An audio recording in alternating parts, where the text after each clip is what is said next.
দেখেন তো গরম গরম ধোয়াটা এগুলো কি। হ্যাঁ গাইস, এগুলো গরুর মাংস। তো আজকে দুপুরে বিরিয়ানির কালারটা দেখেন কি সুন্দর আসছে। আজকে কিন্তু বিরিয়ানি রান্না করছিলাম, তো ওটির ভিডিওটাও আজকে শেয়ার করব। কে কোথায় থেকে দেখতেছেন কমেন্টে জানাবেন। আর দেখেন বিরিয়ানি কি সুন্দর ঝরঝরা হয়েছে।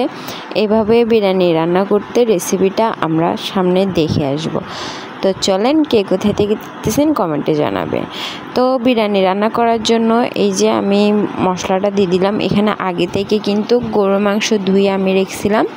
তারপরে এর উপরে আমি প্যাকেটের মশলা দিয়ে দিছি, রাঁধুনি যে মশলাটা থাকে বিরিয়ানির ওটা দিয়ে দিছি। তারপরে এখানে পরিমাণ মতো পেঁয়াজ দিয়ে দিছি, আর কিছুই দেওয়া লাগবে না। আর পরিমাপ মতো লবণ দিয়ে দিছি, সাথে সয়াবিন তেল দিয়ে দিচ্ছি।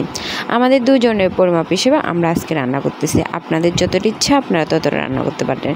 তো তারপরে এখন সুন্দর করে ভালোভাবে হাতে মাখাই নিব। যত বেশি মাখাবো তত কিন্তু খেতে স্বাদ বেশি। তো প্রথমে আদা রসুন দিতে কিন্তু ভুলে গেছিলাম, তো তারপরে আদা রসুন পেস্ট দিয়ে দিলাম পরিমাপ মতো। তো এখন ভালো মতো কচলাই মাখিয়ে কিন্তু কিছুক্ষণ রেস্টে রাখি দিব। রেস্টে রাখলে কিন্তু মাংসর ভিতরে মশলাগুলা ভালোভাবে ঢুকে যায়। তো এদিক দিয়ে রেস্টে রাখছি। এরপরে আমি চুলা চালু করে বড় একটা ডেকচি বসাই দিছি। তো আগে যখন তেল দিছিলাম তো তার কারণে এখন অল্প পরিমাপ মতো আমি তেল দিছি। তো তেলটা ভালো মতো গরম হয়ে গেছে, আমি এখন মাংসটা দিয়ে দিব। তো সবটি মাংস ভালো মতো দিয়ে দিব, দিয়ে নাড়াচাড়া করব। তেলের মধ্যে ভালো করে মিক্স করে নেব, যেহেতু তেলগুলো গরম আছে।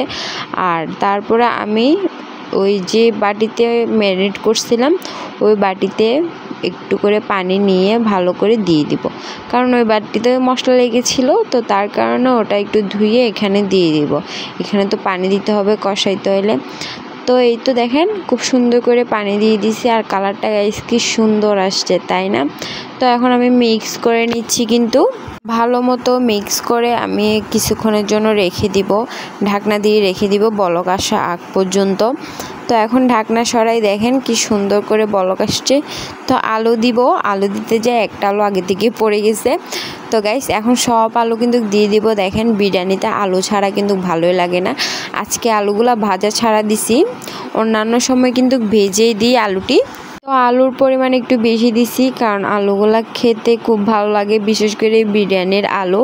তো এই তো মাংসটা কিন্তু বলক আসতেছে, এরপর আলু দিয়ে এখন ভালো মতো রেখে দিব বলক আসার জন্য।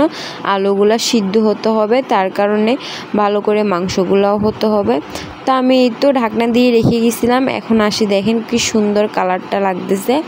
তো এখন এগুলো বলক আসছে, আর আলুগুলাও ভালো মতো সিদ্ধ হয়ে গেছে। দেখছেন লাড়ার সাথেই কিন্তু ভেঙে যাইতেছে। তারপরেও কয়েকটা চেক করে দেখলাম। এরপরে চালগুলা ধুয়ে আমি এখানে চাল দিয়ে দিছি। এখানে চাল ছিল কিন্তু হাফ কেজি, ওই পরিমাণ হিসেবে মাংস দিছি, আলু দিছি। তো এইটুকু এনাফ আমাদের জন্য। ভালো করে কিন্তু আমি মিক্স করে নিচ্ছি মশলাটার সাথে। একটু এই মশলার সাথে ভাজা ভাজা করব চুলায় হিটের মধ্যে। তো ভালো মতো ভাজার পরে কিন্তু আমি আগে থেকে পানি ফুটিয়ে রাখছিলাম, তো ওই পানিটি দিয়ে দিব। দেখেন কি সুন্দর লাগতেছে, তাই না? তো এই তো দেখেন এখানে কিন্তু আমি আগে থেকে পানি ফুটিয়ে রাখছিলাম। এখন পরিমাণ হিসেবে আমি দিয়ে দিব, যতটুকু লাগবে ততটুকু হিসেবে কিন্তু আমি পানি দিয়ে দিছি। এখন পানিটার সাথে ভালো করে মিক্স করে দিচ্ছি। প্রথমে পানি দিছিলাম লাগছিল একটু, আর একটু লাগবে, একটু কম হয়েছে, তো পরে দিয়ে আর একটু দিয়ে দিছি। তো এখানে সবগুলা ভালো মতো আমি মিক্স করে নিচ্ছি। সাইড দিয়ে যেগুলো ছিল এগুলাও নামাই দিছি। লাড়তে লাড়তেই তো খুব সুন্দর করে বলক চলে আসতেছে। দেখেন কি সুন্দর লাগতেছে, তাই না? এই বিরিয়ানি কালারটা কিন্তু খুব সুন্দর লাগে। তো ঢাকনা দিয়ে আমি রেখে দিয়েছিলাম অনেকক্ষণ হাই হিটে। তো এখন আসি, দেখি অবস্থা, পানিগুলোও টেনে নিছে। ঢাকনা সরানোর সাথে সাথে তো ধোয়া একদম ক্যামেরা সহ অফ হয়ে যাচ্ছে। তো যাই হোক, এই ছিল আমার বিরিয়ানির ফাইনাল লুক। কেমন হয়েছে কমেন্টে সবাই আমাকে জানাইতে ভুলবেন না কিন্তু। তবে আজকের বিরিয়ানিটা কিন্তু খুবই মজা হয়েছে। আপনারা বাসায় এইভাবে রান্না করবেন, আশা করি সবার ভালো লাগবে। তো আপনারা কে কোথায় থেকে দেখতেছেন আমাকে কিন্তু কমেন্টে জানাবেন, একটা লাইক দিয়ে শেয়ার দিয়ে পাশে থাকবেন। তো সবাই ভালো থাকবেন।